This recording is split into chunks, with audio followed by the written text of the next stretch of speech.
इसके अलावा हम और अडॉप्टेशन है, तो एवापोरेटिव कूलिंग है स्किन की मदद से।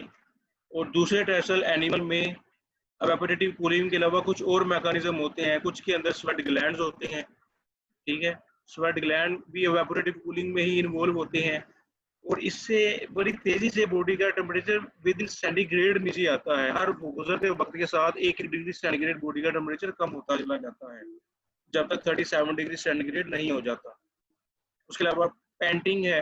पेंटिंग ये होती है कि जिस तरह के कुछ हाई एक्टिविटी वाले एनिमल्स होते हैं, जैसा कि हम कह सकते हैं कुछ डॉग्स होते हैं, कुछ उसमें दूसरे मैमल्स होते हैं, कुछ लायंस हैं, तो वो तेज़ी से सांस लेते हैं अपने लंग्स और अपनी ज़ुबान की मदद से वो रेस्पिरेशन करते हैं और अपनी बॉडी को कूल करने की कोशिश करते हैं, जैसे कि कुछ डॉग्स हैं, बैट्स हैं। बैट्स तो ये करती है, वो अपने ही यूरिन को अपने ऊपर फेंक लेती है, उसको पसीना तो आता नहीं है, अपने ही सलाइवा या यूरिन को अपनी बॉडी पे वो लगा देती है। उससे क्या होता है कि उससे उसकी बॉडी का टेम्परेचर कम होना शुरू हो जाता है। पसीने की जगह पे वो यूरिन को और सलाइवा को यूज करते हैं बैट्स। यहाँ पे एक छोटा सा शॉर्ट क्वेश्चन है, what is the pyrexia? Pyrexia fever को कहते हैं, या बुखार होता है जो इसको हम पायरेक्सिया कहते हैं, कि बॉडी का टेम्परेचर जो हाई हो जाता है बुखार की शक्ल में, तो इसको पायरेक्सिया का नाम दिया जाता है। इन bacterial and viral infection mainly, खास तौर पे ये बैक्टीरिया और वायरल इन्फेक्शन में लिकोसाइट्स हैं, इनकी तादाद ज़्यादा हो जाती है। पैथोजेंस और लिकोसाइड ब्लड में कुछ ऐसे केमिकल्स प्रोड्यूस करते हैं जिसको हम पायरोजेंस कहते हैं।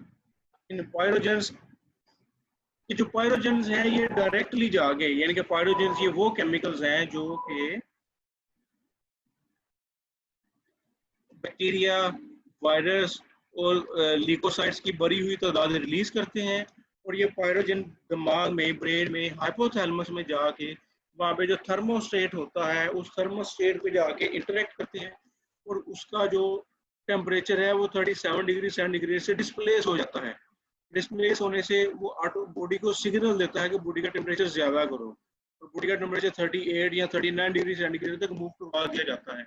तो इसलिए किया जाता है, बॉडी ये समझती है कि माइट बी हाई टेम्परेचर में ये जो बैक्टीरिया और ये जो वायरस हैं इनकी डेथ हो जाए।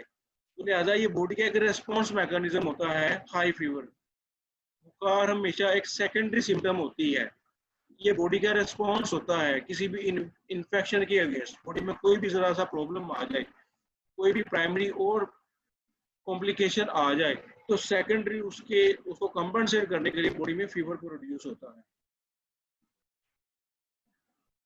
ये thermostat function and feedback control in human, ये भी अभी हम डिस्कस कर रहे थे कि इंसानों के अंदर किस तरह से ये फीडबैक होता है। अभी ये बात मैं डिस्कस कर रहा था, डायग्राम भी पीछे बनी हुई है कि बॉडी का जितना भी टेम्परेचर है ये बहुत ही कॉम्प्लेक्स थर्मोस्टैट्स होम्योस्टैटिक मैकेनिज्म की मदद से कंट्रोल होता है, जिसको हम फीडबैक मैकेनिज्म कहते हैं। फीडबैक मैकेनिज्म दो किस्म के हो सकते हैं, पॉजिटिव फीडबैक, नेगेटिव फीडबैक।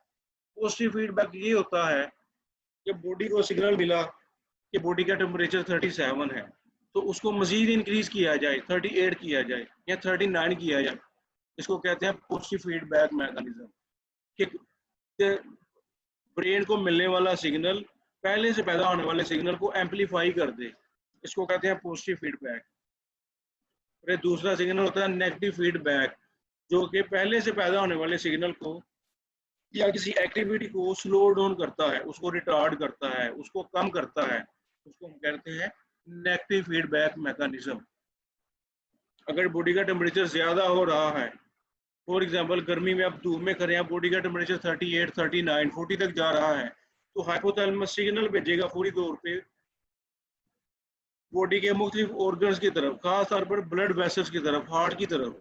तो ब्लड सप्लाई ज़्यादा से ज़्यादा जो है वो आपकी सारी ब्लड सप्लाई स्किन की तरफ मूव करेगी, पेरिफेरल ब्लड फ्लो ज़्यादा होगा। जब पेरिफेरल ब्लड फ्लो ज़्यादा होगा तो उससे स्वेटिंग ज़्यादा होगी, इवेपोरेटिव कूलिंग होगी, और वहाँ पे हीट डिसिपेट करेगी स्किन की मदद से, और बॉडी को साथ साथ पूरी तौर पर ठंडा किया जाएगा। In case of increase in temperature above the set point, certain warm temperature sensitive thermoreceptors in the skin, hypothalamus and other parts of the nervous system send the signal to the system that increase the blood flow to the skin and also causes the sweat gland activation and the sweat is evaporated for cooling. यानी उसके बाद में cooling effect पैदा होता है। ये वही बात है जो अभी आप लोगों को एक्सप्लेन की है कि जिसका ओवरऑल पर्पस यही होता है कि स्किन की तरफ ब्लड फ्लो को ज्यादा किया जाए हाई टेम्परेचर में, जबकि इसके ऑपोजिट लो टेम्परेचर में क्या होगा, स्किन की तरफ ब्लड फ्लो को कम किया जाएगा जबकि वाइटल ऑर्गन्स की तरफ ब्लड फ्लो को ज्यादा किया जाएगा। वाइटल ऑर्गन की तरफ ब्लड फ्लो को ज्यादा करने से वाइटल ऑर्गन को सिक्योर किया जाएगा, उनको गर्म रखा जाएगा, उनको वार्म रखा जाएगा। और स्किन जबकि वो आगे लिम्स हैं, खासतौर पर लिम्स थोड़े से ठंडे होना शुरू हो जाएंगे, हाथ ठंडे हो जाते हैं, कुछ लोगों के बाजू ठंडे हो जाते हैं, पाँव ठंडे हो जाते हैं, तो लेकिन उसको हाइपोथैलेमस इस तरह से कंपनसेट करता है, वो शिवरिंग मैकेनिज्म के सिग्नल भेजता है मसल्स की तरफ, और मसल जो है वो शिवरिंग मैकेनिज्म की मदद से मसल्स एक्टिवेट होती हैं और लोकल एटीपी प्रोड्यूस करते हैं। लोकली एटीपी प्रोडक्शन से जो है वो बॉडी का टेम्परेचर राइज होना शुरू हो जाता है।